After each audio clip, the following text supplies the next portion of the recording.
It was about 10 days ago now that BC Education Minister Mike Bernier dismissed the entire Vancouver School Board.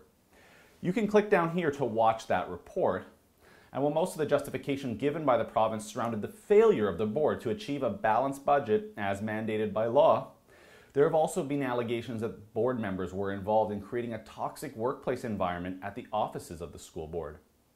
The BC School Superintendents Association described it in a letter to the Ministry of Education as a workplace environment that, quote, creates a toxicity which fosters fear, unquote.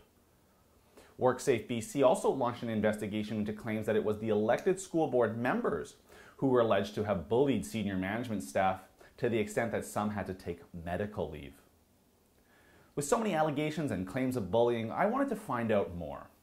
So we here at The Rebel decided to file a Freedom of Information request with the Vancouver School Board. We were working with Chris Allen, the school board's FOI coordinator, on narrowing down the search as to what documents we thought we might need, when suddenly he writes back with the price tag of $20,000. 20 grand for an FOI request.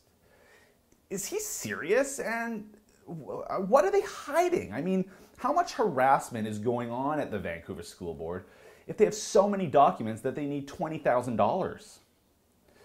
It was about a year ago that the BC Freedom of Information and Privacy Association prepared a report for the BC government which outlined a number of issues surrounding the process of freedom of information requests in the province.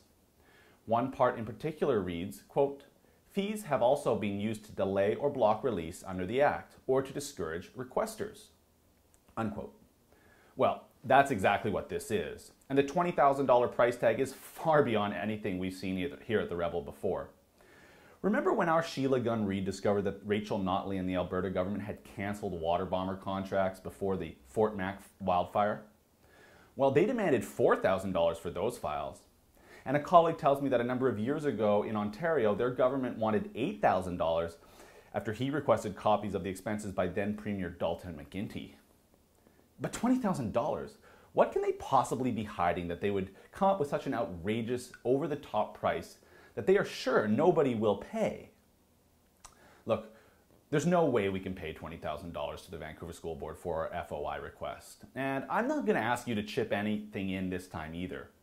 The cost is just too outrageous. But here's what we are going to do. We're going to keep working with Alan to get this information. And we're going to appeal if it comes to that. I sent a note to the BC Freedom of Information and Privacy Association, and I've also reached out to two Freedom of the Press organizations, the Canadian Association of Journalists and the Canadian Journalists for Freedom of Expression. And I'm going to get them on our side. They have fought for access to information rights under the Harper Conservative government. But now, will they do the same for Liberal governments like Vision Vancouver? For the Rebel.media, I'm Christopher Wilson. Hey, thanks so much for watching. You know, the secretive nature of Vision Vancouver and City Hall is something that's concerned me and a lot of residents in this city. So I'm going to keep fighting for that. And if you want to make sure you never miss an update, make sure you click subscribe on our YouTube channel.